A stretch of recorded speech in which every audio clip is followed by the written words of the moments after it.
go with self-distribution because it made sense? It ultimately came down to like we wound up like not really trusting anyone else with this movie that we worked on. That we poured a lot of ourselves into, and like you sign like with distribution deals. It's a very personal. It's very personal film, and when you sign with this distribution deal, especially with some of these companies, where it's like, you're signing away for like 10 years, and you have no control over the marketing or the release, this, that, or the other. And it kind of came down to like we just kind of stopped trusting like the last company that like in negotiations with for a while. They gave us the contract and shit, and we were really excited about it. But then like it eventually just came down to the fact that like these people don't seem that accountable. Or they don't care about it as much as we do. Like, then we'd rather do it ourselves. Because they contacted us. Yeah. And and they still, they were dropping the ball. They just like on getting back on emails.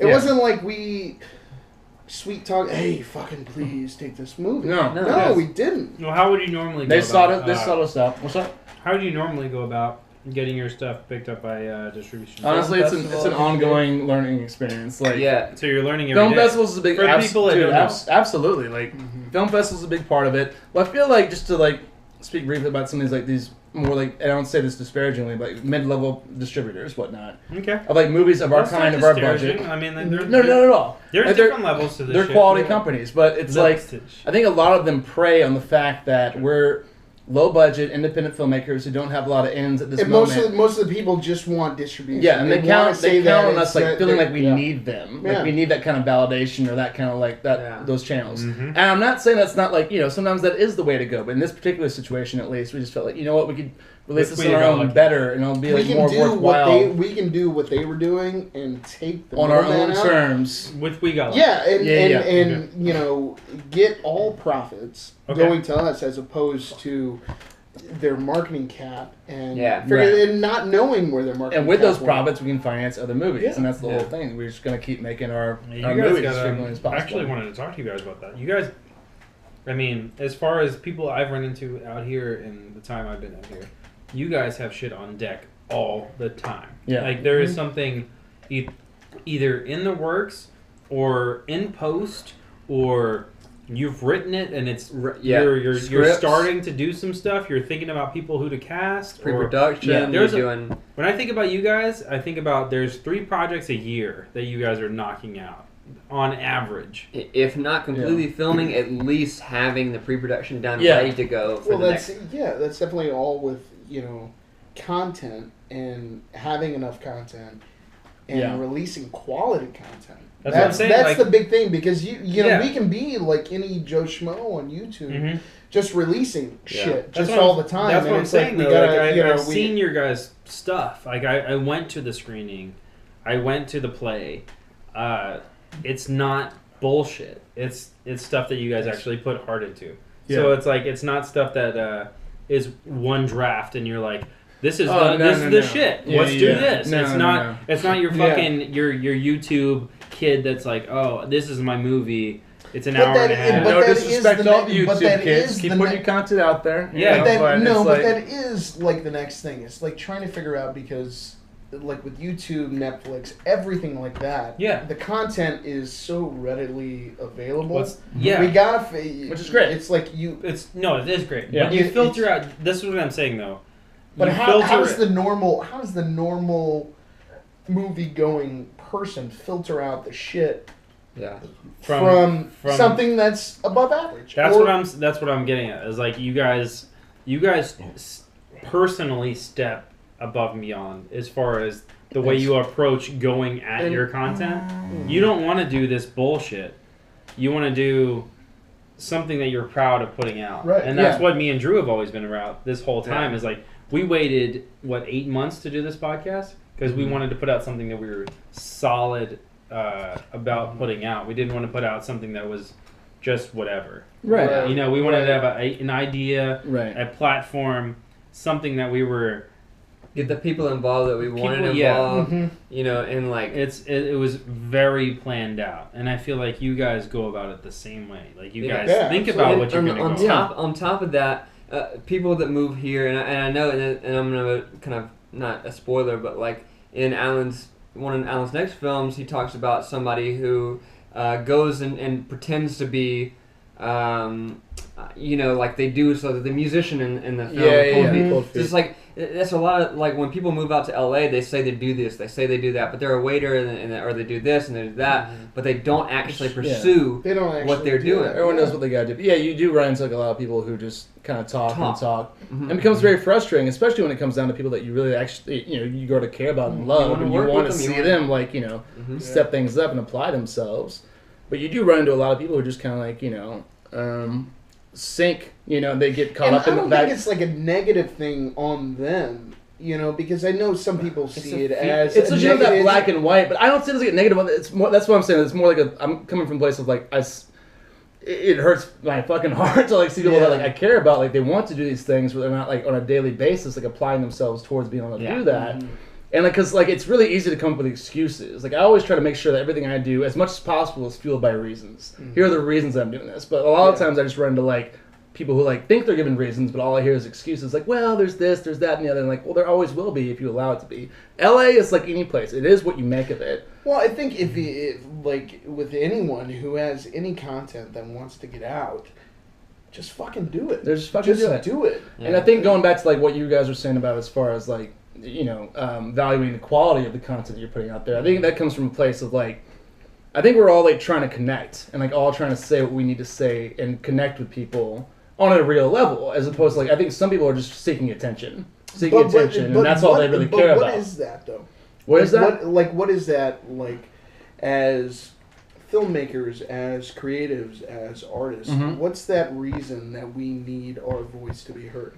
Well, like that's what I'm trying to figure out. Like what is that? Like, this industry is very different from a lot of other industries. You can't go to a dentist and be like, "Hey, how's your dentistry?" And they'd be like, "Oh, well, I can do my shit better than this person," because they're not comparing themselves to the other people. And in film, you want to be the better film. You want to be able to make something of quality work. Like you don't ask a surgeon, do you think that happened because of the studio system? Like now in the way that we're at as far as like technology, content can get out there, and if it's good content, it'll be found. Yeah, easier. It'll be found. But like comparing, is this a good property? It's all subjective. Everything you're saying is subjective. Yeah. I mean, I'm sure there were artists when Andy Warhol was there, but that's the person you remember of the 60s. Andy Warhol was like the artist of the 60s. And then like there's artists of the Renaissance era, like I'm sure there's artists, besides those people that we remember.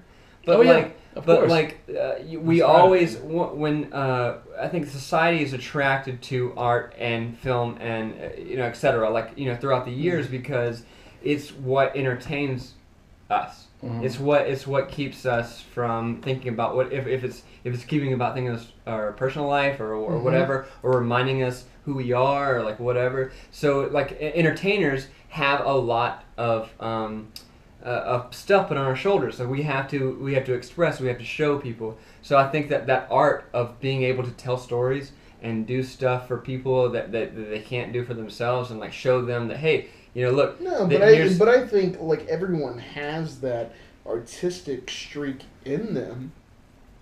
I think so. I don't think everyone. I think there's like always. I don't know, there's a seed of artistry within everyone. You have those moms who are in fucking middle America who are making sweatshirts, Christmas sweatshirts. Yeah, that's their creative outlet. Great. So everyone has one to some degree. Yeah. And it's. I mean, but it's just the people that succeed are the ones that have it more than the others. Well, Gilliam and I were talking about the other day too, and just kind of, I don't know. For me, it comes down to. It's Gilliam, really Matt Gilliam. Matthew Gilliam. Okay, okay, son. I feel one of our boys. Basically, we're just talking about the fact that for me, it's a very simple thing. Is that I have stories that I need to tell, I have characters I need to bring to life, I have themes I need to explore, and I have people that I need to do all that with. So that's what I do. That's what drives every single project that I do, and that's why they come to fruition, because I really need and want to do these things with the people I need and want to do them with, and that's why we're here. Yeah. That's how we came together. Well, I think it's all about just fucking making good shit with your friends, having a good time. At the end of the day, shit, it's basically like something you believe in. If you know the reason Alan why you're doing and I can sustain ourselves doing this, and we're having a good time while we're doing it, fuck it, man. Just that's do it. Yeah. Just do it, because at the end of the day, that's what everybody wants. Yeah. I feel like we all hang out with your overcomplicate friends, have things. fun. We all Yeah, like get in our own absolutely. way, and like for me, it's like I said, like it's a very simple thing. I'm like, well, I'm not doing anything to deter me. Well, I think it's once continuing down this path because it's it's what once I we love. start getting the business involved is where it starts getting muddy. Is what I think. Well, fair enough. You know, it's like, okay, we want to do this, but we got to figure out, okay, what's going to sell, what's going to do that. Right. So we got to, we have to compromise, we have to, all that shit. A little speculation going on there, but I know what you're saying. But like at the end of the day, you're thinking ahead a little bit. Certainly, we don't want to make movies to fucking put on YouTube. No. We want to make movies that we can stand behind. Exactly. I don't want to ever make a movie that I don't like completely believe in. I'm like, oh, I know exactly why I made this movie. Right. Like, you know, I have to be aware of my intentions and know that they're pure and that these are the reasons that I'm doing this thing. And I feel like we stick to our guns like that. And like that's the path that we should continue going down. It's the path we've always been going down. So that's what we're going to do. Yeah. And we're very grateful to have like Drew Pasley aboard and to have Pat Artis involved too. Like, these guys, like, we love the way they Quick support us. Yeah, But no, it's very real. Like, I feel incredibly grateful for all, men and women that we work with and that help us bring all these things to life. And that, we're all about community. And I think that's people get caught up in the competition. It's like, well, maybe, there's all these other people out there trying to do what I'm doing. So like, maybe I'll just let myself fall by the wayside. They get caught up with the competition. We're all about community and we build that together. And that's what we're always going to do. And that's why we'll always be, relatively speaking, by a wide margin, happy and fulfilled. Yeah. Cheers to that. So yeah, cheers to that. Yeah. I'm empty. I'm getting that speaks volumes. Game's empty. I'm empty. After all of that, I'm empty. I'm empty. Speaking volumes. Yeah. I think that's what makes this industry look so much different than like the other. That's gnarly, dude. I'm just telling you right now. There's so much different than the other stuff that people do, and that's a struggle that you feel when you do this because like I don't know, and this might be like a man thing, but like when you're doing work and you want to feel like you get your hands in the dirt and you're doing something for other people, right? Mm-hmm. You want to feel like that you have done something for the world or society or something. To contribute. To feel fulfilled. Yeah, you want to contribute. And this is what we do. This is we entertain people. We tell stories. No, keep going. Keep going. Well, I mean, like I have something, but keep going. I want you to tell you what you're saying, but yeah. So you want to feel fulfilled in what you're doing, and I think, and sometimes that's a part of that whole like that doubt. Like, am I doing the best that I can to fulfill that whole that thing that we always want to do, and so yeah, that's what makes when we finally do that product and get that out there and show people, what we can do. That's what it's about, Yeah. So yeah. Yeah. The only thing I was gonna say was when it's not your product, particularly, my path is different from these three guys. Okay. You guys have your own stuff that you've worked on the whole time that you've been here, but I worked on other people's projects for most of my career so far, and when you get in a role, say a producer role or something of that caliber, it becomes a lot more personal, which you guys know of. Like it's personal for you guys, but until you get to that point, it's not personal. It can be a lot. It can be very disheartening when you're working on you're busting your fucking ass on something that's not yours. You're trying to help out somebody to make their thing the best it can be, but sometimes you won't even get credit for that. Yeah, you don't get you don't get the right credit.